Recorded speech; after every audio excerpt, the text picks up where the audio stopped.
Bíblia no livro de Josué. Josué é o 6º livro da Bíblia, capítulo 24. Josué, capítulo 24.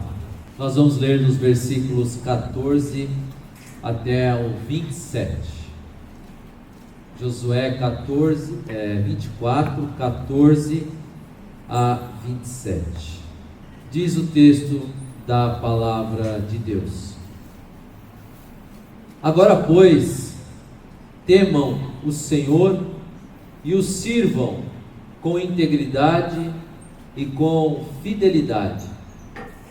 Joguem fora os deuses que os pais de vocês serviram do outro lado do Eufrates e no Egito, e sirvam o Senhor. Mas se vocês não quiserem servir o Senhor, escolham hoje a quem vão servir. Se os deuses a quem os pais de vocês serviram do outro lado do Eufrates, ou os deuses dos amorreus em cuja terra vocês estão morando, eu e a minha casa serviremos o Senhor. Então o povo respondeu: longe de nós abandonar o Senhor para servir outros deuses, porque o Senhor é o nosso Deus.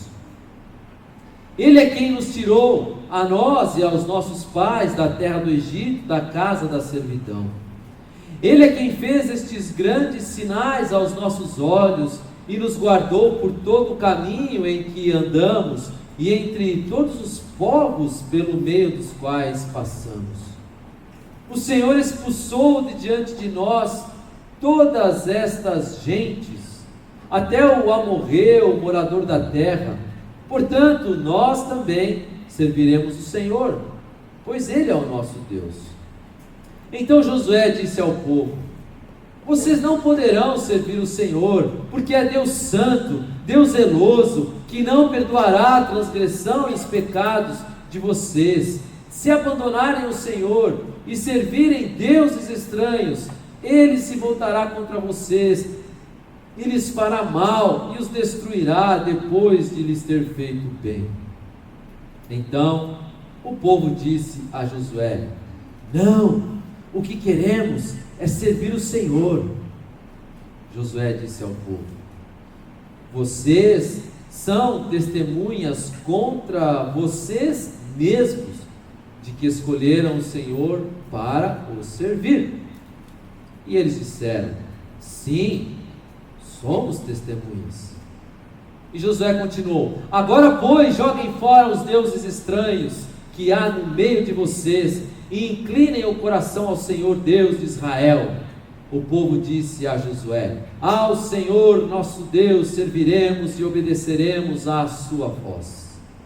Assim, naquele dia, Josué fez aliança com o povo e lhes deu estatutos e juízos em Siquém. Josué escreveu estas palavras no livro da lei de Deus. Pegou uma grande pedra e a erigiu ali debaixo do carvalho que estava junto ao santuário do Senhor. Então Josué disse a todo o povo: eis que esta pedra nos será testemunha, pois ouviu todas as palavras que o Senhor nos tem dito. Portanto, será testemunha contra vocês, para que não mintam ao Deus de vocês. Até o versículo 27. Dando continuidade então à nossa série Valorize Sua Família, nós falamos dois domingos atrás e domingo retrasado, 3 atrás, 2 atrás, domingo passado esteve conosco o nosso irmão Edmar.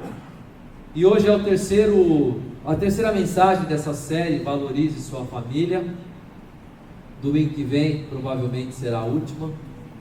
E nós já falamos da importância do relacionamento familiar. Tratamos aqui sobre Ruth, Noemi, a família de Ruth e Noemi, sogra, nora, e o quanto foi importante elas serem fiéis uma à outra, e o quanto isso trouxe bênção para aquela família, para aquelas duas mulheres. E na outra mensagem nós falamos sobre a importância da santificação dentro da família. E nós falamos de alguns pecados que Paulo fala, por exemplo, sobre a mentira, sobre a ira, sobre roubos, sobre As palavras torpes, né, as palavras que saem da nossa boca, e a condenação que Paulo traz sobre isso. Então a importância de nós nos santificarmos dentro da nossa casa, dentro da nossa família. E hoje eu quero falar com vocês sobre a importância da espiritualidade. A importância da espiritualidade dentro de casa, dentro da família. Irmãos, eu não sei se vocês já pararam para pensar, mas o nosso crescimento espiritual se dá em casa. Grave isso. O teu crescimento espiritual se dá em casa. É claro que é uma somatória de coisas. A igreja tem o papel dela. A igreja ensina, exorta, estimula, adverte, mas é no seu dia a dia, é na sua casa que você vai adquirir e conseguir e alcançar o crescimento espiritual para a sua vida. Não adianta nada nós falarmos como igreja, você frequentar o Conexão Casa, você vir aos cultos, você ir no Clube do Livro, etc. Mas se no dia a dia, na sua casa, você não dá andamento a isso, se a sua vida espiritual se resume apenas aos domingos e a alguma outra atividade durante a semana, e aos vídeos que você recebe aos montes pelo WhatsApp e aqueles que você assiste pelo YouTube, se a sua vida espiritual está resumida a isso, é pouco. Eu quero te dizer que você precisa buscar um pouco mais. Um pouco mais. Eu quero contar um pouquinho da minha história para vocês. Eu nasci num lar evangélico. Aliás, os meus pais sempre foram evangélicos. Eles também nasceram em lares evangélicos. O meu avô, os meus avós eram evangélicos. Presbítero, meu avô foi presbítero, inclusive, da nossa igreja. Então eu cresci num lar evangélico, eu fui criado num lar evangélico. O meu pai foi presbítero 27 anos e interrompeu o presbiterato porque faleceu. Talvez poderia ficar um pouco mais ainda. Minha mãe sempre trabalhou na igreja, desde no ensino com crianças na escola dominical, EBFs, depois deu aula para adultos. Então eu fui criado nesse ambiente. E desde o meu nascimento, eu fui ensinado a amar a Deus sobre todas as coisas, a amar o próximo como a ti mesmo. E todos os ensinamentos da Bíblia foram me passados. Casei com uma moça linda, uma moça cristã, uma moça criada como eu, dentro de um ambiente cristão, pais cristãos, avós cristãos, filha de pastor inclusive. Ou seja, tudo mil maravilhas. Um crente criado na igreja, casado com uma crente criada na igreja. Tudo para dar certo e o casamento ser perfeito. Pelo menos essa é a visão que muitos têm. Eu chamo, quando eu estava preparando esse sermão, eu criei uma expressão, pelo menos eu nunca ouvi, por isso eu estou falando que eu criei, tá? Se você já ouviu, você ignora, faz de conta aqui. Mas eu e a Vanessa temos pedigree gospel. Pedigree gospel. Ou seja, criados ali no Evangelho desde criança. Então as pessoas tinham essa visão, que beleza, um casal perfeito, uma vida perfeita, sem problemas, né? Só que as coisas não são bem assim. E eu posso dizer com propriedade de causa, por experiência, afinal, hoje, dia 6/4, são 23 anos, 3 meses e 29 dias de casado, né? Agora peguei firme. É hoje. Então, experiência própria. Faltam as horas eu não sei, aí você me pegou, senhor. Olha só, deixa eu dizer uma coisa para vocês, irmãos. Sucesso familiar não depende de pedigree. Sucesso familiar não depende de pedigree. O sucesso familiar depende das suas atitudes, as atitudes que você vai tomar na sua vida e na sua família. Pedigree ajuda? Ajuda um pouco, mas tem muita gente pedigree aí que não faz a lição de casa, e se não faz a lição de casa, não adianta nada ter um pedigree gospel. Se você não pratica aquilo que vem sendo passado de geração para geração, aquilo que você aprendeu na sua casa, dos seus pais, os seus pais aprenderam dos seus avós, ensinaram para você, não adianta se não houver a prática. Na mensagem passada nós falamos sobre isso, famílias fortes, igrejas fortes, e o quão seria maravilhoso se todas as famílias que tivessem um pedigree gospel tratassem isso de uma maneira realmente séria e transmitisse isso para os seus filhos, e aí nós teríamos realmente fortes, igrejas fortes, porque famílias fortes, igrejas fortes. Mas nesses 23 anos, irmãos, de casado, nós passamos por muitos perrengues, por muitos problemas. Eu já quis sair de casa. A Vanessa já quis sair de casa. Eu já quis matar a Vanessa. A Vanessa já quis me matar. E nós somos pessoas normais, como você. Então, não é porque tem pedigree que está livre, isento de problemas. A questão é como nós vamos tratar isso, as nossas atitudes. Se você acha que vida de pastor é perfeita, esquece isso. Pela 10ª vez eu estou falando isso. Pastor não é nenhum super-herói. E nós precisamos saber lutar as nossas lutas. Os legendários aprenderam isso. Cadê os novos legendários aí? Como é que se luta as nossas guerras legendárias? Aê, aprendeu a lição. É de joelhos. É assim que nós lutamos as nossas guerras. É com o joelho no chão. E pedigree não resolve. Agora o joelho no chão resolve. E há alguns anos, continuando um pouco a minha história, eu descobri isso, que através da espiritualidade, que a nossa vida, que a nossa família, ela se renova. Irmãos, eu vivi muitos anos na igreja, como eu falei, a vida inteira, fui criado na igreja. Mas hoje, quando eu olho para trás, eu vejo que as transformações e as mudanças significativas na minha vida começaram a acontecer a partir do momento que eu entendi o que é a espiritualidade, o que é a vida espiritual, quando a chave é virada, e aí nós entendemos como nós podemos lidar com as nossas lutas e as situações que precisam ser mudadas. Para eu experimentar o projeto de Deus para a minha vida, na íntegra, na sua totalidade, eu preciso entender que o caminho correto a se seguir é o caminho da espiritualidade. Aprenda isso.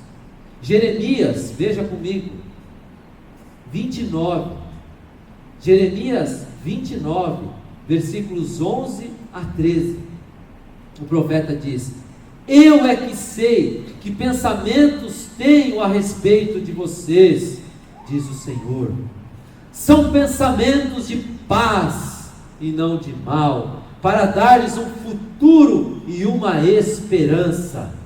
Então vocês me invocarão, se aproximarão de mim em oração, e eu os ouvirei.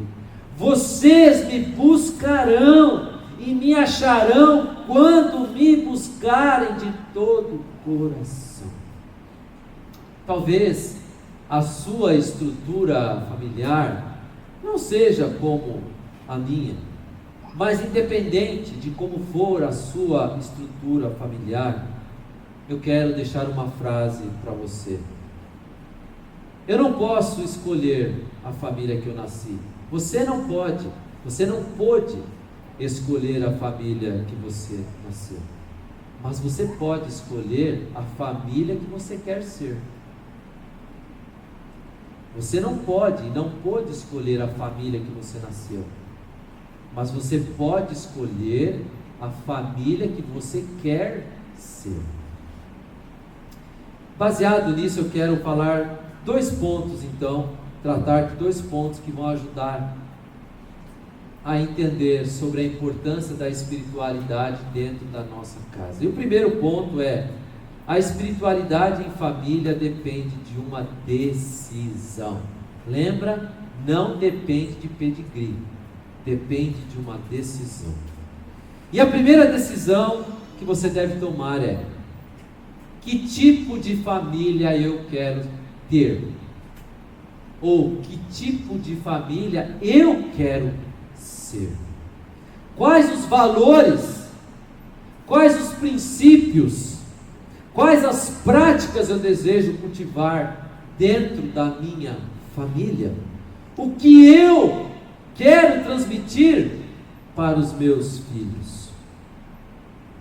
Olha, se os meus filhos presenciam dentro da minha casa brigas, contendas, palavrões, gestos obscenos, novelas que só falam de traição,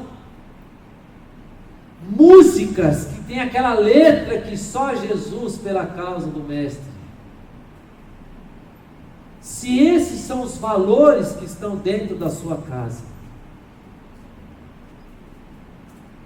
o que você acha que os seus filhos exercerão? Agora, se os filhos presenciam um bom relacionamento dentro de casa, troca de afeições, carinho entre o casal, demonstrações de amor, respeito, prática da oração, prática da vida devocional, prática da leitura da palavra de Deus, louvores,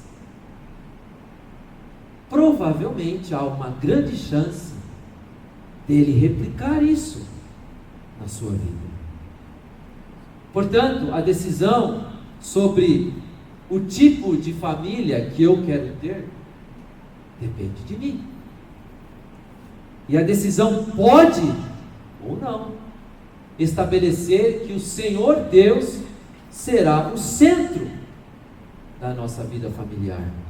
Então você é que precisa decidir querer ou não ter Deus como centro da sua vida e centro da sua família. Eu não posso decidir por você.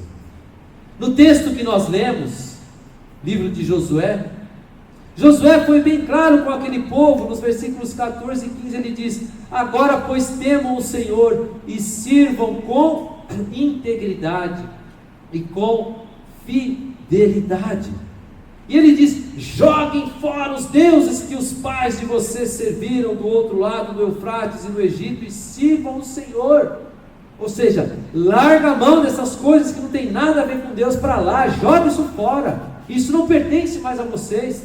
Se vocês querem servir ao Senhor, joga essas coisas para fora. Versículo 15: mas se vocês não quiserem, decisão, vocês não quiserem servir o Senhor, escolha hoje quem vocês vão servir. Se os deuses, quem o pai de vocês serviram no Eufrates, no Egito, enfim. Porém, Josué conclui: eu e a minha casa, eu e a minha família. A NVI é mais feliz nessa tradução. A nossa tradução diz: eu e a minha casa serviremos ao Senhor. A NVI diz: porém, eu e a minha família serviremos ao Senhor. Josué está dizendo: olha, vocês escolham. Se quer servir a Deus, joga fora os patuá. Se não quer servir a Deus, sirva aí os seus deuses. Porém, eu decidi pela minha casa. E eu e a minha casa, eu e a minha família, está decidido. Vamos servir ao Senhor. Essa é a decisão que eu e você temos que tomar. Ficar, irmãos, com o pé, um em cada canoa, dá certo. Uma canoa vai para lá, outra para cá. Você vai abrir o espacate, né, filha? Assim fala, espacate. E uma hora você vai cair. Não dá certo. Então, a decisão é sua. Sabe, irmãos, muitos crentes têm um discurso muito bonito, muito espiritual, muito religioso.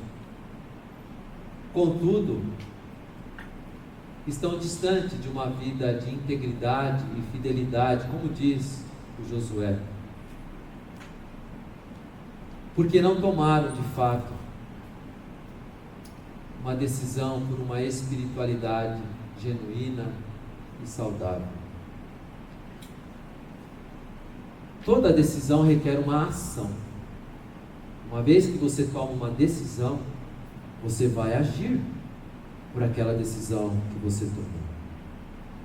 O título desse texto a gente chama de perícope, que nós lemos, Josué 24, 14 a 28.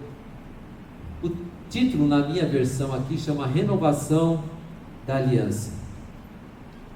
Josué estava fazendo o povo renovar a aliança que eles tinham feito, porque eles tomaram a decisão, verbalmente, pelo menos, de seguir o Deus de Josué, e a aliança estava sendo renovada.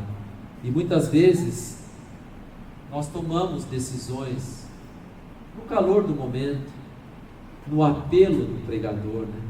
Quando o pregador faz o apelo, a tecladista ou o tecladista toca aquela música assim, e aí você vem naquele calor do apelo e toma uma decisão.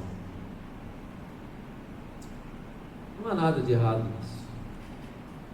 Mas se nós não transformamos aquela decisão numa ação, ela se esvai, ela se esquiva, ela morre, ela escapa pelos dedos, e quando nós percebemos, nós já esfriamos e voltamos a fazer as mesmas coisas de antes, e aquela decisão vai por água abaixo.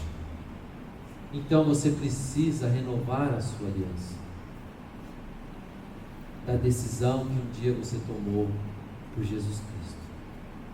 Inclusive eu comentei isso com os rapazes, os novos legendários.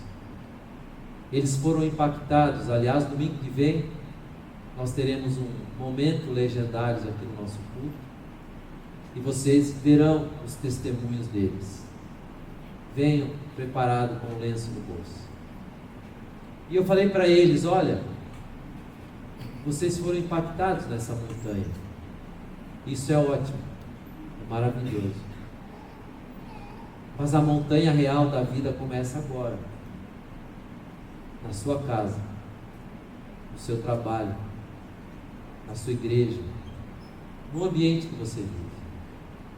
Então a decisão que foi tomada lá, se não for colocada em prática e transformada em ação aqui, vai morrer, vai apagar, e aí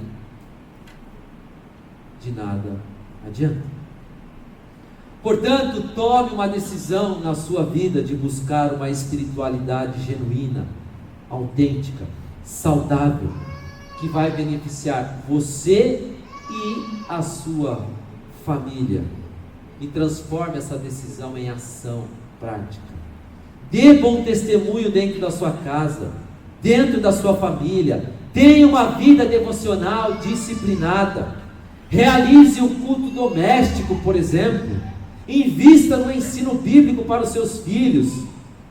Dedique tempo na leitura e no ensino da palavra de Deus para os seus filhos. Irmãos, se os meus filhos hoje sabem alguma coisa da palavra de Deus, é porque eu e a Vanessa dedicamos tempo para isso.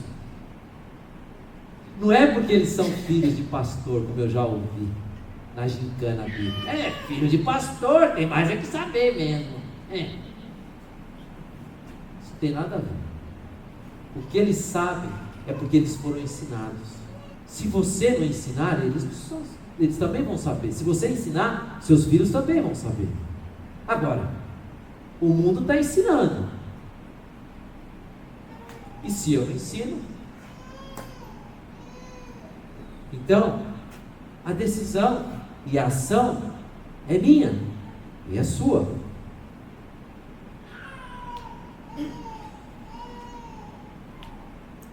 Um dia você trouxe seu filho para batizar. E você prometeu algumas coisas. No apelo do pregador, você disse sim às perguntas que foram feitas. Você promete criar o seu filho na igreja, nos caminhos? Prometo. Você promete orar pelos seus filhos? Prometo. Promete tudo. Decisão tomada. Transforme isso em ação. E você colherá frutos no futuro. Portanto, a nossa espiritualidade depende da nossa decisão. Não depende do nosso pedigree, mas da nossa decisão. E a nossa decisão, a frase de $1 milhão, a minha decisão reverbera na minha família. Simples assim. Quando eu tomo a decisão e coloco em prática, reverbera. Grave isso. Segundo ponto, crescimento espiritual. Estamos realmente dispostos? Interrogação. Se queremos experimentar uma transformação na nossa espiritualidade pessoal e familiar, precisamos deixar que o Espírito Santo mude os nossos hábitos, mude o nosso linguajar. Lembra das palavras torpes? Mude o nosso caráter, mude os nossos conceitos, mude as atitudes do velho homem, e assim passamos por uma renovação. Sem mudança não há crescimento espiritual. O primeiro passo, então, irmãos, é reconhecer o nosso estado atual. Como eu estou de fato diante de Deus? Como está a minha vida com Deus? Como está a minha espiritualidade diante de Deus? E então, a partir do estado atual, eu passo a desejar essa mudança. O verso 16 do texto de Josué diz que o povo respondeu a Josué: longe de nós abandonar o Senhor para servir outros deuses. Prometo. Longe de nós, Josué. Imagina que nós vamos abandonar Deus para servir. Imagina, você está louco? Porque o Senhor é o nosso Deus.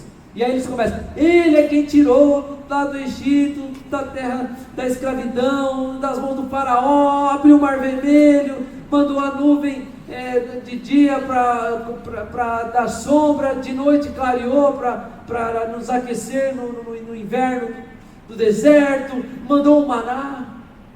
Então nós vamos servir esse Deus. Só que se você conhece a história do povo de Israel, você sabe que, infelizmente, aquele povo era difícil. Por exemplo, você se lembra quando a geração de Moisés, Josué ainda não era o líder, era Moisés. Moisés deixou o povo sob a tutela do Arão e foi até o Monte Sinai falar com Deus. Passado alguns dias, aquele povo que presenciou tantos milagres de Deus estava fazendo o quê? Adorando um bezerro de ouro. Gente, foram alguns dias, 2 semanas talvez, o texto não fala, os estudiosos falam em 1, 2, 3 semanas. E aquele povo já estava adorando um bezerro de ouro, ou seja, já tinha esquecido do Deus de Israel que tinha salvado eles de tantas coisas. Então Josué sabia, porque ele conhecia aquele povo, ele estava no meio daquele povo, como era fácil aquele povo prometer, prometo, você vai no caso, prometo. Como era fácil aquele povo prometer a obediência ao Senhor, mas como era difícil aquele povo praticar a obediência ao Senhor. Por isso que quando Josué fala nos versos 19 e 20 de maneira dura, ele fala: vocês não poderão servir o Senhor, porque é Deus santo. Não fica prometendo da boca para fora se vocês não vão cumprir, porque Ele é Deus santo, Deus zeloso, que não perdoará a transgressão e os pecados de vocês. Se vocês abandonarem o Senhor e servirem deuses estranhos, Ele se voltará contra vocês, e Ele lhes fará mal e os destruirá depois de lhes ter feito bem. Então Josué estava sendo duro com aquele povo, fazendo aquele povo realmente refletir e pensar nas promessas que aquele povo estava fazendo. Josué estava fazendo aquele povo pensar se realmente eles estavam dispostos a obedecer o que eles estavam prometendo. E eu pergunto: você está disposto ou disposta a crescer na sua vida espiritual? Ou vamos continuar com o Zequinha Pagodinho? Vocês gostam, né? Galera, eu sei que eu sou duro com vocês, eu reconheço isso, me perdoe se você se sente mal com isso, me perdoe de coração, mas é assim que Deus tem tratado comigo, é assim que Deus tem colocado no meu coração para trazer para vocês. E sabe por quê?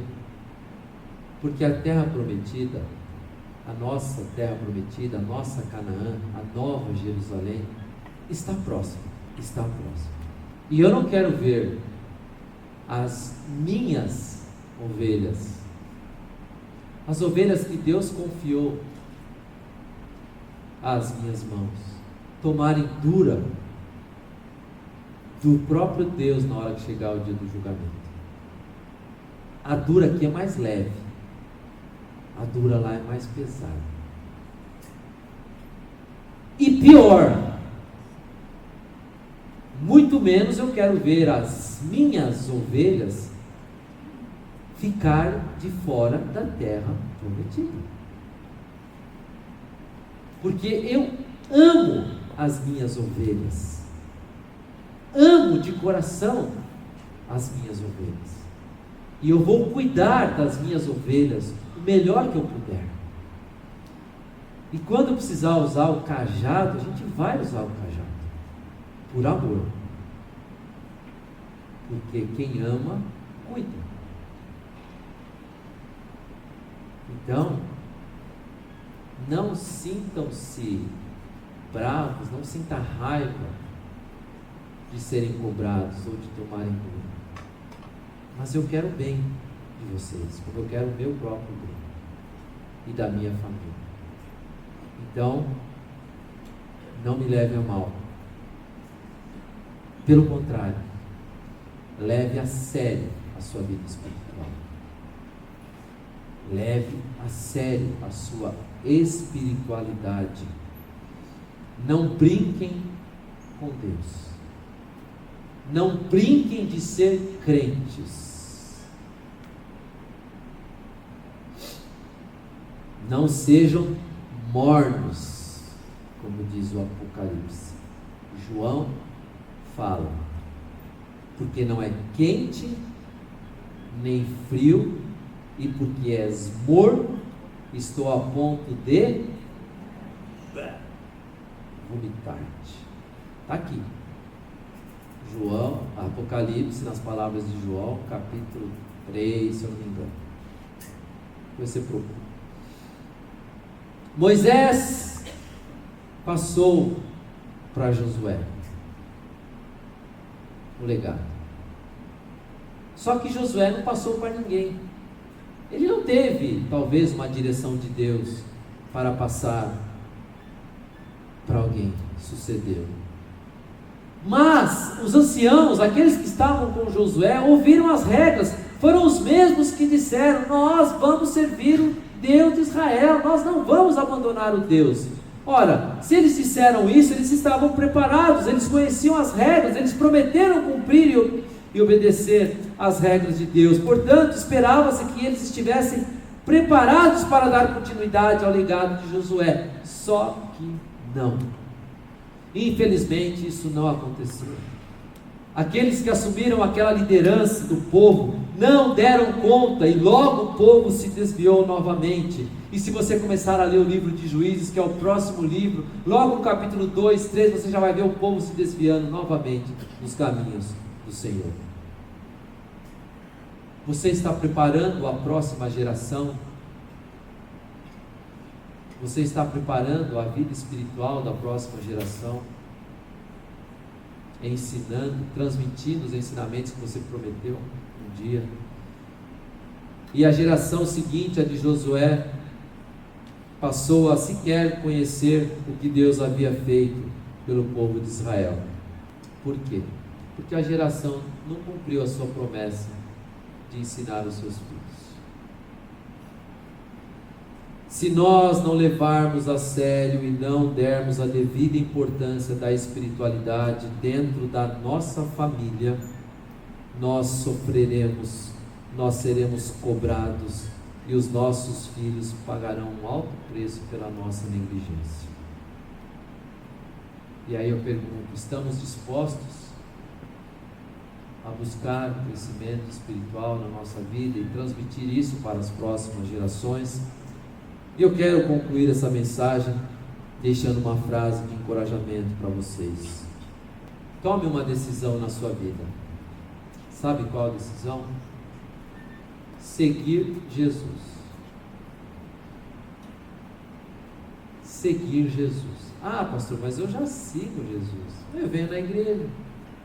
Eu leio a Bíblia. Não todo dia, mas eu leio a Bíblia. Eu leio o pão diário. Eu ouço as mensagens que eu recebo do pastor A, do padre B, do bispo X, do apóstolo Y. Eu até transmito isso para todo mundo da igreja. Então eu sigo a Jesus.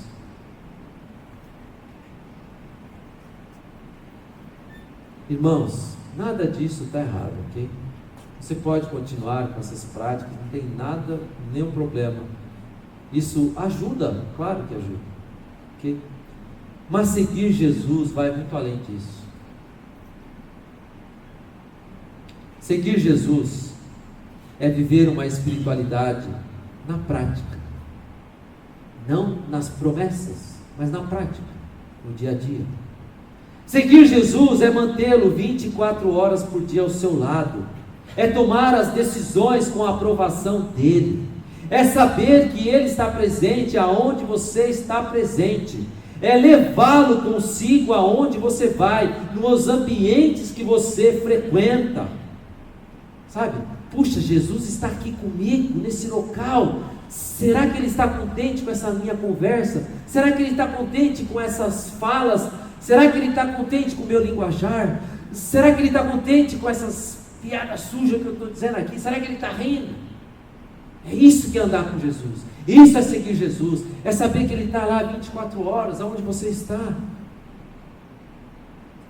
É saber que ele está ouvindo tudo que está saindo da sua boca. É saber que ele está vendo tudo que você está vendo. É saber que ele está acessando tudo que você está acessando no seu celular, no computador, na internet.